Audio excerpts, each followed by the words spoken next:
Hello friends and welcome to the Exams Made Simple, and we are back again with the Hindu complete newspaper analysis for 10th of March 2021। तो 10 मार्च 2021 का the Hindu newspaper analysis देखेंगे। शुरू करने से पहले आपको बता दूं कि यूपीएससी प्रीलिम्स की करंट अफेयर्स रिवीजन सीरीज हमने स्टार्ट की है। अगर आपको ज्वाइन करना है तो you can join from the links given in the description comment section below. आप वहां से ज्वाइन कर सकते हैं and that will be a very comprehensive series जिसमें इकोनॉमिक सर्वे भी करा दिया गया है, कंप्लीट हो गया इकोनॉमिक सर्वे वाला पार्ट। तो अगर आपको लगता है कि आपने करंट अफेयर्स ढंग से प्रिपेयर नहीं किया है तो you can join the series. Start करते हैं आज के क्वेश्चंस के साथ। पहला सवाल जिसका आंसर आपको करना है वो है which of the following is or are the world heritage sites in India. इनमें से कौन से वर्ल्ड हेरिटेज साइट्स हैं इंडिया में? First is Santiniketan, second is Dholavira Harappan city, third is sacred ensemble of Hoysalas, fourth is Mahabodhi temple complex at Bodh गया।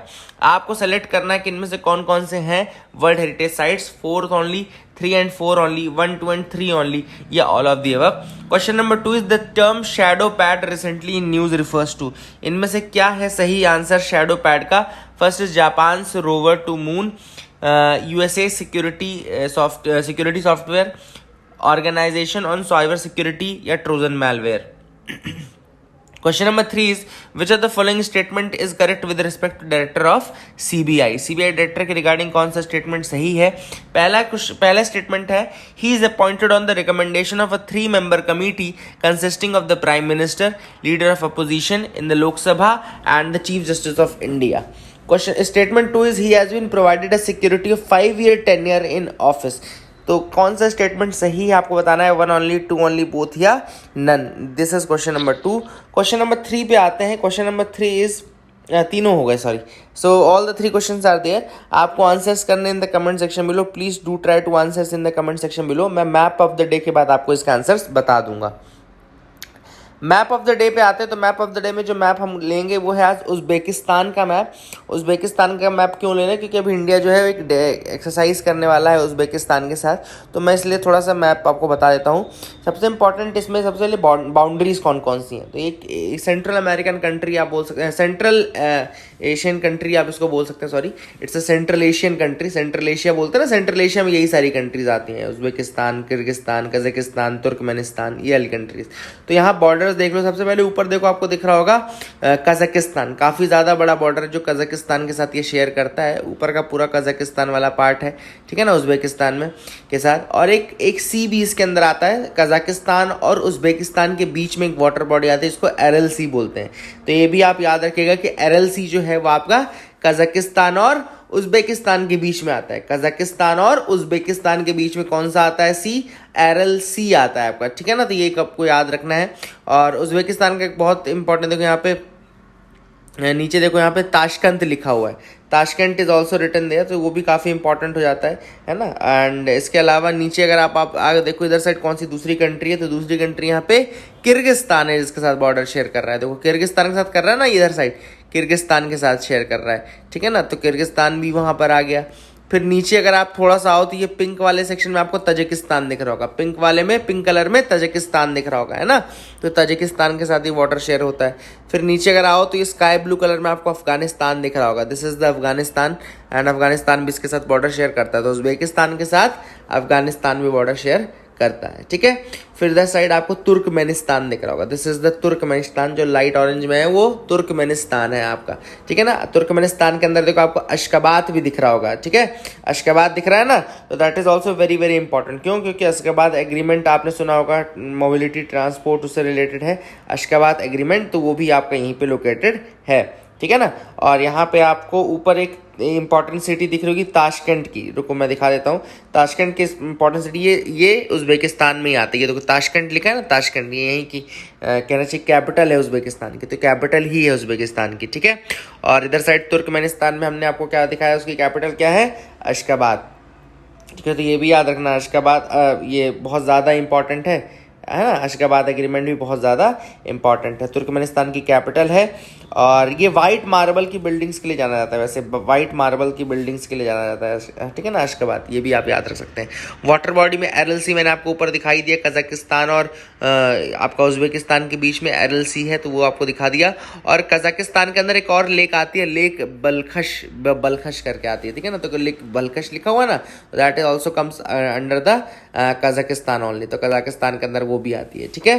तो this is the map of your Uzbekistan. उसके जो अगल बगल की कंट्रीज हैं, जो वाटर बॉडी मैंने आपको बता दिया। आई hope you got clarity regarding the same. अब आपको मैप याद रहेगा एटलीस्ट, ठीक है। तो आंसर्स की हम बात कर रहे थे। Let me tell you the answers for the question I have asked. पहला क्वेश्चन मैंने आपसे पूछा था कि इनमें से कौन कौन से वर्ल्ड हेरिटेज साइट्स है, तो इसका आंसर होगा ए, यानी कि 4th ओनली। केवल महाबोधि टेम्पल इसमें से ऐसा है, महाबोधि टेम्पल कॉम्प्लेक्स ऐसा है जिसको कि वर्ल्ड हेरिटेज साइट्स का वो है। प्रेजेंटली लगभग 38 वर्ल्ड हेरिटेज साइट्स हैं, याद रखिएगा 38 वर्ल्ड हेरिटेज साइट्स हैं। अभी धौलावीरा जो है ना लिखा हुआ, तो धौलावीरा का सबमिशन गया अभी उसको बनाया नहीं है, सबमिशन गया है ना, तो ये भी आपको याद रख सकते हैं।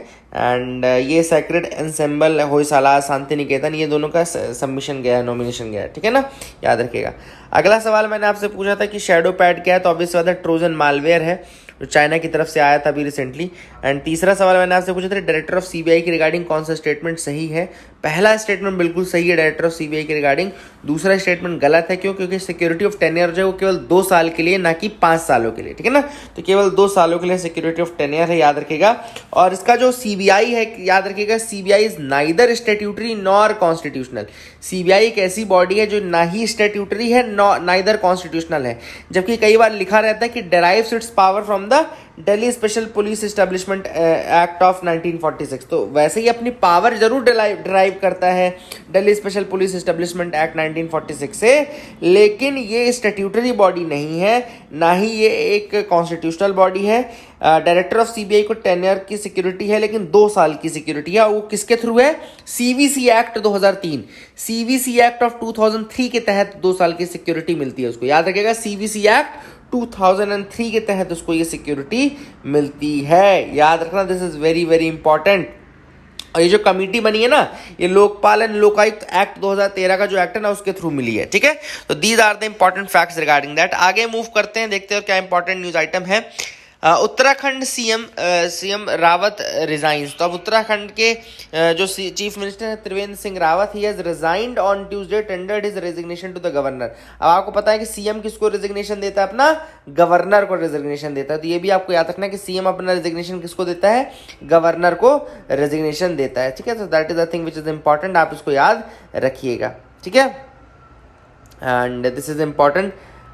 अब ये रेजिग्नेशन ये कि बहुत सारा क्रिटिसिज्म हो रहा था मिस्टर त्रिवेंद्र सिंह रावत का, और इंटरनल पार्टी में बहुत ज़्यादा पॉलिटिक्स चल रही थी, इंटरनल बहुत सारी क्लैशेस चल रहे थे, इस कारण से उन्होंने किया। तो यहाँ पे देखो उन्होंने लिखा भी है, I feel really honoured that my party gave me opportunity to serve the Devbhoomi for nearly 4 years। तो लगभग 4 साल का समय उन्होंने लिया, तो उसके लिए वो धन्यवाद दे रहे थे, ठीक है। अगली जो न्यूज़ है वो है over 72% rise in UAPA cases has been registered in 2019। तो अब एक इंपॉर्टेंट चीज़ यही है कि यूएपीए के जो केसेस हैं उसमें लगभग 72% की बढ़ोतरी देखने को मिली है, ठीक है। तो यूएपीए क्या है? Unlawful activities prevention act, unlawful activities prevention act इसको बोलते हैं। 2019 में कहना चाहिए कि इसमें अमेंडमेंट भी किया गया था, अनलॉफुल एक्टिविटीज प्रिवेंशन एक्ट में अमेंडमेंट भी किया गया था, है ना, रिसेंटली। और काफ़ी लोगों को इसमें इसके अंतर्गत यूएपीए के अंतर्गत पकड़ा जाने लगा है, ठीक है ना। तो ऑथर ने यहाँ पे ये बताया कि 2019 में अगर हम 2015 से कंपेयर करें तो बहुत सारे केसेस में लगभग 82% केसेस में बढ़ोतरी देखने को मिली है। 82% केसेस में बढ़ोतरी। देखो यहाँ पे ये जो ग्राफ बना है ना, ये वही बना है कि 1200, देखो कितना ज़्यादा बढ़ा है। The number of arrests under the UAPA jumped by over 37% in 2019 as compared to 2018। अगर 18 से ही कंपेयर करें हम 19 को, तो उसमें 37% का आपको इंक्रीज देखने को मिल जाता है। तो ठीक है ना, that is the thing which is important. आगे मैं थोड़ा सा आपको यूएपीए के बारे में बता दूं। Under UAPA investigating agency can file a chargesheet in maximum 180 days after the arrest. 180 दिनों के बाद वो चार्जशीट फाइल करने का पावर रहता है ना, 180 दिनों तक कर सकते हैं। और अनलॉफुल एक्टिविटीज प्रिवेंशन एक्ट जब पहली बार आया था, इनिशियल आया था, तो 1967 में आया था। थोड़ा सा आपको फैक्ट्स भी मैं बता दूं ताकि आपको क्लियर रहे कि पहली बार जब ये आया था तो ये 1967 में आया था। इट वाज पास्ड इन 1967 और अनलॉफुल एक्टिविटीज़ को प्रिवेंट करने के लिए आया था ताकि इंडिया की territorial integrity, sovereignty of India सब मेंटेन रह सके। इसके अलावा दूसरी चीज़ आपको बता दूं कि the act assigns absolute power to the central government. Central government के पास बहुत ज़्यादा पावर्स आ जाती हैं और स्पेशली एनआईए को सारी पावर्स अब दे दी गई हैं। जो रिसेंट अमेंडमेंट आया था ना, वो एनआईए को पावर दे देता है, मतलब कि नेशनल इन्वेस्टिगेशन एजेंसी जो है उसके पास पावर चली जाती है बहुत सारी, है ना। यहाँ पे भी देखो लिखा हुआ, let me show you one thing more. देखो लिखा है cases under the UAPA are investigated by the state police and the NIA. तो ये एक इंपॉर्टेंट लाइन है, इसको याद रखिएगा। केसेस अंडर द, ये अगर स्टेटमेंट यूपीएससी पूछ लेता है तो उसको गलत मत कर देना। ये cases under the UAPA are investigated by the state police and NIA, ठीक है ना। स्टेट पुलिस एंड एनआईए, इसको याद रखेगा। और स्पेशल कोड्स भी बनते हैं, एनआईए स्पेशल कोड, आपके यूएपीए स्पेशल कोड्स भी बनाए जाते हैं फॉर द स्पीडी ट्रायल के लिए, ठीक है ना। तो इसको आप याद रखिएगा। एंड एक और चीज़ है कि 2019 में इसका प्रिवेंशन का अमेंडमेंट बिल भी लाया गया था, है ना। Unlawful activities prevention amendment bill 2019 लाया गया था, जो कि इंडिविजुअल्स को, अब एक इंपॉर्टेंट आपको मैं बता रहा हूँ जो रिसेंट हुआ है, जो कि इंडिविजुअल्स को टेररिस्ट घोषित करने के लिए आया था। इंडिविजुअल्स को टेररिस्ट घोषित करने के लिए लाया गया था, ठीक है ना। तो that is the thing which is important. Individuals को टेररिस्ट घोषित किया जा सकता है अंडर दिस न्यू अमेंडमेंट। और ये पावर किसके पास है? एनआईए के पास ये पावर दे दी गई है, ठीक है ना। इसने बोला कि DG of NIA to grant special approval to seizure और attachment of property when the cases is investigated by the said agency. तो मतलब कि जब एनआईए कर रहा होगा तो उसमें डीजी के पास पावर है कि वो seizure and attachment of property भी कर सकता है ऐसे कन्विक्ट का, ठीक है ना। And the act empowers the officers of NIA of the rank of inspector of or above to investigate cases of terrorism in addition to the, मतलब कि टेररिज्म के केसेस भी अब जो इंस्पेक्टर रैंक के ऊपर का एनआईए का ऑफिसर होगा ना, वो इन्वेस्टिगेट कर सकता है। मतलब इंस्पेक्टर रैंक का ऑफिसर अगर एनआईए का है तो वो टेररिज्म के केसेस भी कर सकता है, ठीक है ना, इन्वेस्टिगेट। अगला जो टॉपिक है वो है supreme court questions delay in setting up environment regulator. अब प्रशांत भूषण जी ने सुप्रीम कोर्ट के पास एक इंफॉर्मेशन पहुंचाई कि 2011 में सुप्रीम कोर्ट ने कहा था, 2011 में सुप्रीम कोर्ट ने आदेश दिया था in the Lafarge Umiam mining private limited versus Union of India case, जिसको कि लेफार्ज माइनिंग केस भी कहा जाता है। तो उस केस में सुप्रीम कोर्ट ने ये कहा था कि सारे इंडिपेंडेंट रेगुलेटर्स जो इन्वायरमेंट क्लियरेंस देंगे उसका एक इंडिपेंडेंट रेगुलेटर बनाने की जरूरत है, एक नेशनल इन्वायरमेंट रेगुलेटर बॉडी बनाने की जरूरत है जो कि इंडिपेंडेंट ओवरसाइट देगा फॉर द ग्रीन क्लियरेंसेस। याद रखेगा, सुप्रीम कोर्ट ने 2011 में कहा था कि एक नेशनल इन्वायरमेंट रेगुलेटरी बॉडी बनाने की जरूरत है, नेशनल इन्वायरमेंट रेगुलेटरी बॉडी बनाने की जरूरत है जो कि इंडिपेंडेंट ओवरसाइट रखता है एंड जो कि ग्रीन क्लियरेंसेस देगा, ठीक है ना, for the environmental related matter. तो इन्वायरमेंटल इम्पैक्ट असेसमेंट का नाम आपने सुना होगा। इन्वायरमेंट इम्पैक्ट असेसमेंट के अंतर्गत ये ग्रीन क्लियरेंस लेने की बात की जाती है कि किसी भी प्रोजेक्ट को स्टार्ट करने से पहले ये देखने की जरूरत है कि उस प्रोजेक्ट का ओवरऑल इम्पैक्ट क्या पड़ेगा इन्वायरमेंट के ऊपर। क्यों? क्योंकि आप सबको पता है कि इन्वायरमेंट चेंज होने लगा है, क्लाइमेट चेंज होने लगा, और इस तरह के जो प्रोजेक्ट्स हैं ये और ज़्यादा वल्नरेबिलिटी को बढ़ा देते हैं, ये और ज़्यादा फ्रेजिलिटी को बढ़ा देते हैं इन्वायरमेंट की।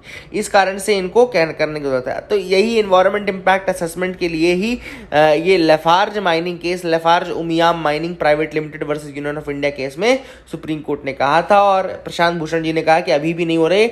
इनफैक्ट जो national wild life regulate board की बॉडीज़ हैं वो तो 6-6 साल में मिली ही नहीं है, ठीक है ना। यहाँ देखो उन्होंने कहा है कि wildlife board of India has not met in the last 6 years। So that is the thing which is important। ₹69,000 crore देशभक्ति बजट फॉर दिल्ली। तो ये इंपॉर्टेंट मुझे लगा कि देशभक्ति बजट इन्होंने निकाला है फॉर ईयर 2021-22 फिस्कल ईयर के लिए। 69,000 करोड़ का देशभक्ति बजट निकाला है, ठीक है ना, in the run up for the 75th independence day. और इसमें उन्होंने विजन फॉर इंडिया 2047 भी बनाया है, विजन फॉर इंडिया 2047 भी बनाया है। तो अगर आपसे कोई पूछे कि देशभक्ति बजट के नाम से कौन सी स्टेट ने बजट निकाला है, तो दिल्ली ने निकाला है। और आगे मैं आपको बताऊंगा कि बहुत ज़्यादा शेयर इस बार एजुकेशन को दिया गया है, मतलब कि हमको तो वो नेशनल लेवल पे भी इंप्लीमेंट कर लेना चाहिए, ठीक है ना।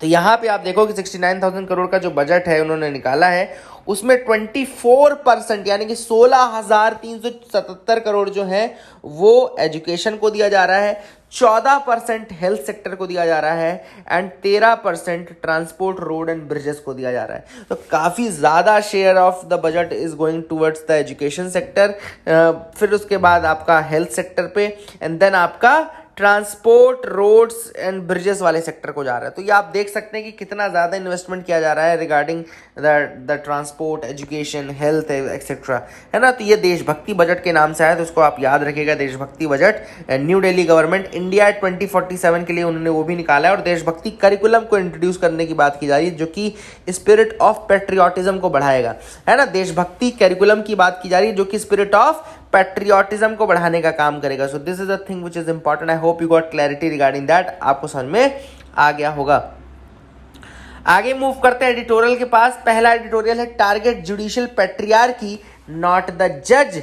अब यहां पे ऑथर ने कहा है कि जुडिशियल पैट्रियार्की को टारगेट करने की जरूरत है, जज को टारगेट करने की जरूरत नहीं है। क्यों कहा है? सबसे पहली बात इसलिए कहा है कि रिसेंटली एक केस हुआ था जिसमें कि पता चला कि एक गवर्नमेंट सर्वेंट था, गवर्नमेंट ऑफिसर था, जिसने कि लगभग बहुत सालों तक एक लड़की का रेप करता रहा। रिपीटेड रेप्स हुए इस लड़की के, और इसके बाद जो सुप्रीम कोर्ट में जो भी जज थे उन्होंने ये पूछा कि मतलब कि मैरिज के रिगार्डिंग पूछे कि क्या विक्टिम और कन्विक्ट की, मतलब विक्टिम और कन्विक्ट की मैरिज हो सकती है कि नहीं हो सकती है। फिर उन्होंने करेक्ट भी किया, अपने आप को करेक्ट भी किया, उसके लिए पार्डन भी खुद, मतलब सॉरी भी किया, खुद को सॉरी फील किया। लेकिन बात यह है कि ये जो इस तरह के स्टेटमेंट है, कोई पहला इवेंट नहीं है। ऑथर का कहना है कि कोई पहली बार ऐसा नहीं हुआ है। दूसरी चीज़ कि ये जो है ये इंडिया की पैट्रियार्की, इंडिया के पैट्रियार्कल माइंडसेट को दिखाता है। This shows the patriarchal mindset and patriarchy of India, ठीक है ना। तो दैट इट शोज दैट। अब जो सबसे इंपॉर्टेंट चीज़ ये है कि रीसेंट ऑब्जर्वेशंस अगर ऑथर ने जो बताए वो सबसे पहले ये बताए हैं कि सुप्रीम कोर्ट में आपने देखो बहुत सारे जजमेंट्स ऐसे हुए, काफ़ी जजमेंट्स ऐसे हुए जिसमें कई बार जो ही पैट्रियार्कल माइंडसेट है वो बिल्कुल सामने आ जाता है, ठीक है ना। That is the thing which is important. जैसे कि ऑथर ने यहाँ पे काफ़ी इंपॉर्टेंट दिए हैं, है ना। यहाँ पे सबसे पहले तो इस कोर्ट के लिए ऑथर ने कहा कि ये अनफॉर्चुनेट इसलिए भी काफ़ी ज़्यादा अनफॉर्चुनेट है क्योंकि रेप जो होता है वो नॉन कंपाउंडेबल एक क्राइम होता है। आपको कंपाउंडेबल और नॉन कंपाउंडेबल थोड़ा क्राइम मैं बता देता हूँ। देखो, दो तरीके के क्राइम होते हैं। एक तो जैसे वैसे तो बहुत तरह के होते हैं, कई लोग बोलेंगे कि एक होता है बेलेबल, एक होता है नॉन बेलेबल ऑफेंस, ठीक है ना। एक में बेल हो सकती है, एक में बेल हो, मतलब बेल तो दोनों में हो सकती है, बेलेबल नॉन बेलेबल में। ये आपको पता है ना कि बेलेबल और नॉन बेलेबल ऑफेंस में बेल दोनों में हो सकती है। बट एक में क्या होता है कि जैसे जो इंस्पेक्टर रहता है वही आपको बेल दे सकता है बेलेबल ऑफेंस में। दूसरे केस में आपको मजिस्ट्रेट के थ्रू लेनी पड़ती है, मतलब कि आपको इंस्पेक्टर वहाँ पे जो टीआई रहेगा वो नहीं दे सकता, ठीक है ना। तो ये भी आपको पता होना चाहिए कि bailable and non bailable offence ऐसे नहीं होता कि नॉन बेलेबल में कभी बेल नहीं होती है, ऐसा नहीं है। ठीक है, बस वहाँ पे जो ऑफिसर ऑन चार्ज रहता है वो आपको बेल नहीं देता, मैजिस्ट्रेट के थ्रू लेनी पड़ती है। फिर दूसरा होता है compoundable and non compoundable offences. Compoundable वो ऑफेंस होते हैं जिसमें कि कॉम्प्रोमाइज की संभावना रहती है, कॉम्प्रोमाइज हो सकता है। नॉन कंपाउंडेबल में कोई भी कॉम्प्रोमाइज नहीं होता, there is no compromise in the non compoundable offences. तो ये भी आपको थोड़ा पता रहना चाहिए। आई थॉट कि आपको पता होना चाहिए, तो अब मैंने आपको बता दिया है। I hope you got some clarity on that.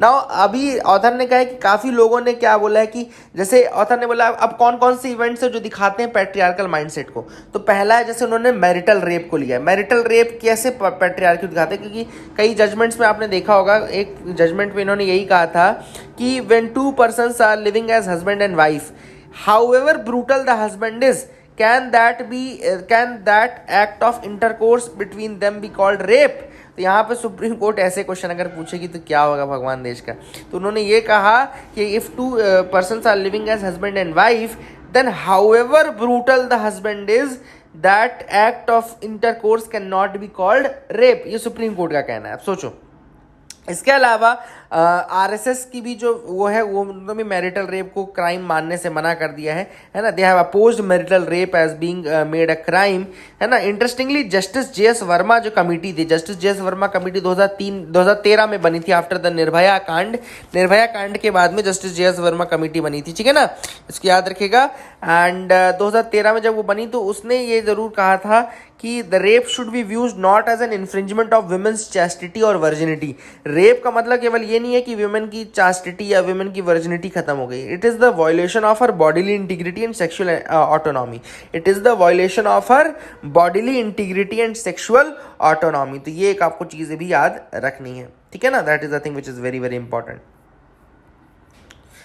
फिर the Nagpur bench of the Bombay High Court in a strange ruling had ordered that the sentence of the rape convict can be cut if he agrees to pay ₹1,00,000 to the victim. फिर Nagpur bench का भी author ने यहाँ पे example दिया जिसमें उन्होंने कहा कि अगर आप ₹1,00,000 विक्टिम को देंगे तो आपकी जो सजा है थोड़ा कट कर दी जाएगी। And then the poor victim had no choice then to accept the offer. मतलब एक तरीके से उस पर मनी टैगिंग करना, उसमें मॉनिटरी, देखो मॉनिटरी बेनिफिट मिले अलग चीज है, बट ये बोलना कि अगर आप उसको ₹1,00,000 दोगे तो आपकी सजा कम हो जाएगी, इसका मतलब है कि आपने जो क्राइम किया है उसकी सजा को आप मॉनिटरी टर्म्स में फिर कंपेयर कर रहे हो, ठीक है ना। तो आप तो यही बोल दोगे कि 10 लाख दे दो तो पूरी सजा खत्म कर देंगे, तो ये ऐसा तो नहीं हो सकता ना, this can not be the case.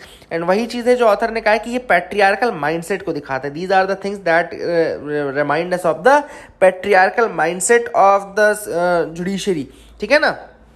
And अगर आपको हिट करना, अगर आपको किसी चीज को गलत कहना तो आप उस पैट्रियार्कल माइंडसेट को बोलिए। फिर ऑथर ने यहाँ पे भनवारी देवी केस भी बोला है। भनवारी देवी केस 1995 का फेमस केस है जिसमें शी वॉज गैंगरेप्ड इन 1992 एंड इसमें राजस्थान कोर्ट ने ऑर्डर दिया था, एक्विटल का ऑर्डर दिया था, जिसमें उन्होंने क्या रीजनिंग दी थी आप सुनेंगे तो आप हैंग हो जाएंगे। रीजनिंग दी थी कि पहला है higher caste man can not rape a lower caste women for reasons of purity. Second reason उन्होंने दिया था her husband could not have watched his wife being raped. Third उन्होंने दिया था men who are 60 to 70 years old can not commit rape and one relative can not commit rape in front of another relative.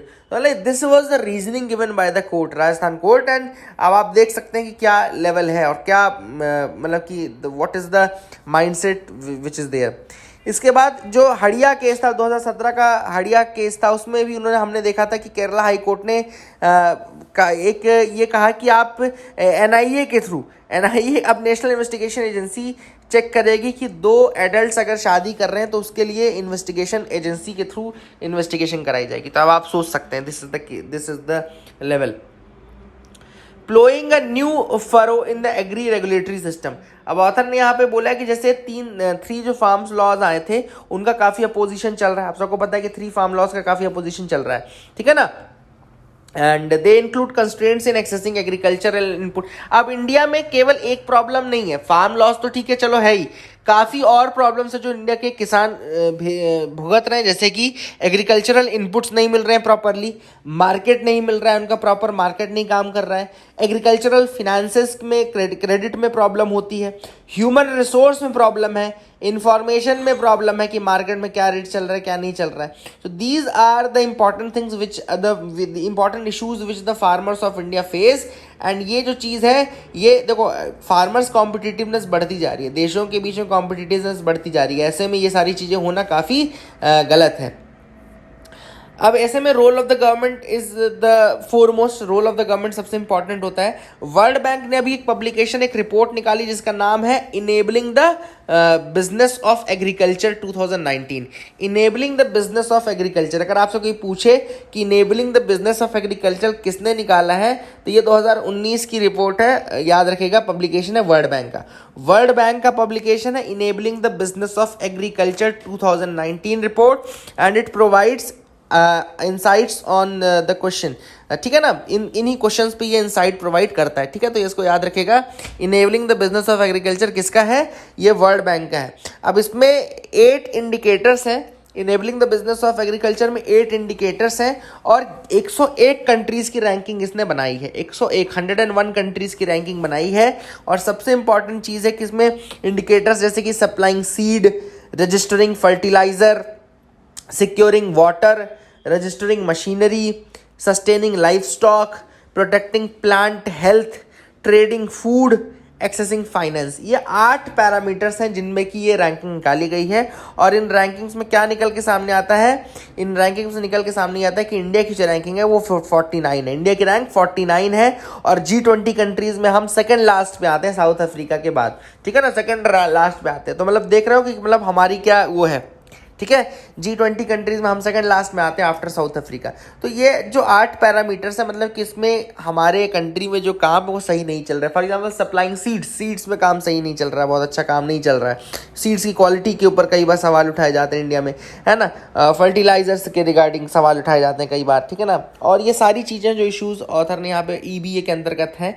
And inadequate access to quality agriculture input such as fertiliser, water, mechanical power can cause productivity loss. अगर आपको proper inputs ही नहीं मिलेंगे, जैसे कि fertiliser नहीं मिलेगा, water नहीं मिलेगा, मैकेनिकल पावर नहीं मिलेगा, तो फिर आप कैसे एक्सपेक्ट कर सकते हैं कि आपके यहाँ प्रोडक्टिविटी या ईल्ड ज़्यादा होगी, है ना। तो नहीं कर सकते। तो ये सारी चीज़ें यहाँ पे मेंशन की गई है। तो ये एक अपॉर्चुनिटी इंडिया को मिलती है कि इन 8 इंडिकेटर्स में काम करे और आगे जा करके मतलब कि इनको सुधारने की कोशिश करे, ताकि EBA अगर नेक्स्ट टाइम निकाला जाए तो वो और ज़्यादा अच्छी रैंकिंग है। क्वाड ग्रुप के ऊपर एक आर्टिकल आया था, लेकिन ये वही सेम ओल्ड चीज़ें रिपीट कर रहा है जो हमने कई बार की है कि पैसिफिक रीजन के लिए इंडिया की इंपॉर्टेंस को बढ़ाया गया है, एंटी चाइना कैंपेन है क्वाड ग्रुप के अंतर्गत। तो ये सारी चीज़ें ही रिपीटेड हैं, कोई ज़्यादा खास नहीं। क्वाड के मेंबर्स कौन कौन से आप मुझे बता सकते हैं अगर, तो that will be very good thing from your side. आगे मूव करते हैं, देखते हैं क्या इंपॉर्टेंट न्यूज़ आइटम्स है जिनके बारे में हमको डिस्कस करना है। Cyber volunteer programme rolled out, MHA informs Lok Sabha. MHA ने लोकसभा को इन्फॉर्म किया कि cyber volunteer programme roll out कर दिया गया। तो मिनिस्ट्री ऑफ होम अफेयर्स ने इन्फॉर्म किया लोकसभा को that a cyber volunteer programme has been rolled out for cyber hygiene promotion. Cyber hygiene की भी जरूरत है। देखो, अभी तक हम बात करते थे अपने विसिनिटी में हाइजीन की बात करते थे, है ना, वॉशरूम में हाइजीन की बात करते थे, ये सारी चीजें थी। लेकिन अब बात चल रही है साइबर हाइजीन प्रमोशन की। साइबर हाइजीन प्रमोशन का मतलब है कि जो साइबर स्पेस है उसको भी हाइजीनिक रखना है, वहां पे भी किसी प्रकार का ट्रोजन, मैलवेयर, इस तरह की चीजें ना आए, ठीक है ना। और एक वॉलंटियर्स की टीम बनाई जाएगी, साइबर वॉलंटियर्स की टीम बनाई जाएगी, जो कि that would be utilised by the state police as per requirement. State police requirement के हिसाब से इनको मॉनिटर करता जाएगा, ठीक है ना, याद रखिएगा। एंड यहाँ पे कई ग्रुप्स हैं, जैसे कि IFF ग्रुप है, इंटरनेट फ्रीडम फाउंडेशन है, उसने कहा है कि ये तो सरासर इन सर्विलेंस है एक तरीके से, जिसमें आप वॉलंटियर्स का यूज़ करके सर्विलेंस कर रहे हो, है ना। और MHA का कहना है कि साइबर क्राइम वॉलंटियर फ्रेमवर्क जो है it has been rolled out as an initiative part of cyber hygiene promotion. Cyber hygiene promotion जो कि साइबर स्पेस को क्लीन रखेगा। And this volunteers will be enrolled and their services utilised by the respective state police authorities as per their requirement. तो state police authorities जो रहेंगी वो इन volunteers का use करेंगे जैसे भी उनको करना होगा, ठीक है। तो दैट इज द थिंग। कई कंसर्न्स तो है, ऑब्वियस सी बात है, लेकिन देखते हैं। Army to showcase counter terror skills. Army जो है वो एक्सरसाइज दस्तलिक 2, याद रखिएगा, दस्तलिक 2 होगी between India and Uzbekistan from March 10 to 19। याद रखिएगा, exercise Dustlik 2 between India and Uzbekistan. और इसमें counter insurgency and counter terrorism skills दिखाई जाएंगे। Counter insurgency and counter terrorism skills को दिखाया जाएगा, शोकेस किया जाएगा, ठीक है ना। इसके अलावा अभी अगले साल पूरे जो सेंट्रल एशियन रिपब्लिक्स हैं, किर्गिस्तान, कजाकिस्तान, ये सारी कंट्रीज प्लस रशिया मिलकर के भी एक्सरसाइज करने वाले हैं, तो उसके बारे में भी पता था। आगे मूव करते हैं, देखते हैं क्या कोई और इंपॉर्टेंट न्यूज आइटम है। द टेल ऑफ 2 टर्मिनल्स इन कोलंबो। तो यहाँ पे वही 2 टर्मिनल्स की बात की गई कि पहले हमको बोला कि ईस्ट कंटेनर टर्मिनल बनाना है जापान और इंडिया को, उसमें हमको बनाना था, लेकिन 49% का शेयर दे रहे थे। फिर उन्होंने बोला कि अब आप वो नहीं बनाएंगे, अब आप अगर बनाना चाहो तो वेस्ट कंटेनर टर्मिनल का बनाओगे, और इसके लिए अदानी को उन्होंने प्रोजेक्ट का वो भी दे दिया गया है, अदानी ग्रुप को दे भी दिया गया है। तो इसमें 85% के स्टेक्स दिए गए, बढ़ा करके वेस्ट कंटेनर टर्मिनल में 85% के स्टेक्स दिए गए। ऑथर ने यहाँ पे डिफरेंस बताया कि वेस्ट कंटेनर टर्मिनल और ईस्ट कंटेनर टर्मिनल है तो दोनों एक ही जगह, एक ही पोर्ट के, कोलंबो पोर्ट के, लेकिन दोनों में अंतर ये है कि ईस्ट कंटेनर टर्मिनल जो है वो पार्शली फंक्शनल है, और पार्शली फंक्शनल है उसमें एक वॉल है, बैकयार्ड है, गेट कॉम्प्लेक्स है। इस कारण से उसमें क्या है, खर्चा कम आता, इन्वेस्टमेंट कम लगता और उसको बहुत जल्दी प्रॉफिटेबल बनाया जा सकता था। बट अभी क्या है, जो वेस्ट कंटेनर टर्मिनल है वो बिल्कुल आपका एक कोई वहाँ पे फिजिकल इंफ्रास्ट्रक्चर नहीं है, और उसको पूरा डेवलप करने के लिए बहुत ज़्यादा खर्चा, इन्वेस्टमेंट भी आएगा और स्टार्टिंग से पूरा काम करना पड़ेगा, ठीक है ना। तो that is the thing, and ये जो प्रॉफिट होगा ये बहुत दिनों बाद प्रॉफिट आएगा। तो that is the thing which is also important कि यहाँ पे प्रॉफिट लेने के लिए भी बहुत बड़ा जेस्टेशन पीरियड रहेगा। इस कारण से भी कहना चाहिए कि आपका ये जो प्रोजेक्ट है इससे अभी दूरी बना करके रखा हुआ है। इंडिया ने भी दूरी बना ली है और जापान ने भी दूरी बनाई हुई है, ठीक है ना। तो ऐसा नहीं कि इंडिया और उन्होंने दूरी नहीं बनाई है, दोनों ने दूरी बनाई हुई है, ठीक है, इसको याद रखिएगा। अब अगला जो है, government ask refiners to diversify the oil imports after OPEC move. अब ओपेक का क्या मूव हुआ, ओपेक का मूव ये हुआ, ओपेक प्लस का सॉरी मूव ये हुआ कि ओपेक प्लस जो है वो अपने सप्लाई को कट कर रही है। ओपेक प्लस अपने सप्लाई को कट क्यों कर रही है, अब आपका सवाल ये होना चाहिए। तो ओपेक प्लस अपने सप्लाई को कट इसलिए कर रही है क्योंकि ओपेक आपका यहाँ पे प्राइस को बढ़ाने के लिए सप्लाई कट करेगी अगर, तो प्राइस बढ़ जाएगा और प्राइस बढ़ता ही जा रहा है। इसीलिए गवर्नमेंट ने अब कहा है कि भैया ऑयल इंपोर्ट को डाइवर्सिफाई करो। ऑयल इंपोर्ट को डाइवर्सिफाई करने का मतलब क्या है कि दूसरी कंट्रीज ढूंढो जहां से आप ऑयल ले सकते हो, ठीक है ना। World's third biggest oil consumer है इंडिया यहाँ पे। World's third biggest oil consumer imports about 84% of its crude needs, with over 60% of that coming from the West Asian countries. 60% West Asian countries से आ रही है, ठीक है ना। एंड ये जो राइजिंग प्राइसेस हैं इससे हम बहुत ज़्यादा हिट हो रहे हैं, क्योंकि अब ये ओपेक कंट्रीज तो प्राइस बढ़ाए जा रही हैं, ठीक है ना। ये आपको याद रखना है। अब one plan is to import oil from the new producers like Guyana से लेने की कोशिश की जाएगी, और रशिया के साथ कॉन्ट्रैक्ट किया है। ईरान के, मैं तो कहता हूँ ईरान के साथ भी ले लेना चाहिए, शुरू कर देना चाहिए। वैसे अगर देखो तो Iraq and Saudi Arabia are the two biggest suppliers of oil for India. India के केस में जो सबसे बड़े दो बिगेस्ट सप्लायर्स हैं वो इराक और सऊदी अरेबिया हैं, तो ये भी आप याद रख सकते हैं। So these are the important things for today friends. I hope you got clarity regarding them. आपको समझ में आ गया होगा। That is it for the day. Thank you and have a nice day.